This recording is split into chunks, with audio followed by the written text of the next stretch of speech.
પાછો ફરીથી મારું નામ જ્ઞાનભાઈ છે। અત્યારે માર્કેટ જર્જરી હાલતમાં છે।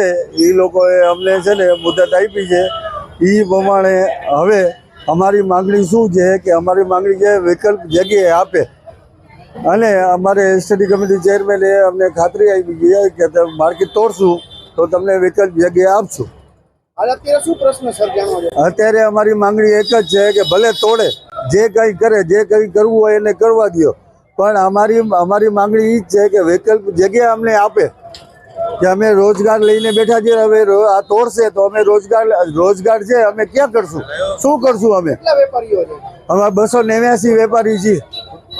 289 વેપારી છીએ અત્યારે હાલમાં।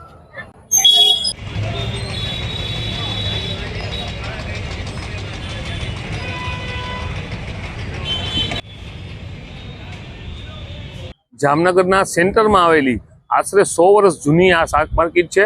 શાક માર્કેટ અને ઘણા પણ એવા મકાનો પણ ક્યાંક જર્જરિત હશે। જેમ શાક માર્કેટ પણ ક્યાંક જર્જરિત થઈ છે, ત્યારે એને પાડવાની વાત આવે તો જર્જરિત હોય એ પાડવી પણ પડે, પણ એની સામે કંઈક વૈકલ્પિક વ્યવસ્થા જામનગર મહાનગરપાલિકાએ કરવી એની ફરજ છે।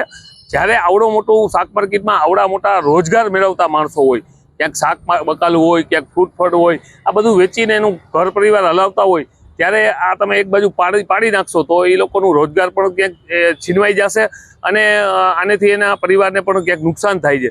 તો જામનગર મહાનગરપાલિકાને હજી વિચારે અને હજી કાંઈ એટલું પાણી નથી આવ્યું એની પહેલાં પાડ બાંધી અને જો એને વૈકલ્પિક વ્યવસ્થા કરી આપે તો આ લોકો પોતાનું ગુજરાન ક્યાંક ને ક્યાંક ચલાવી શકે।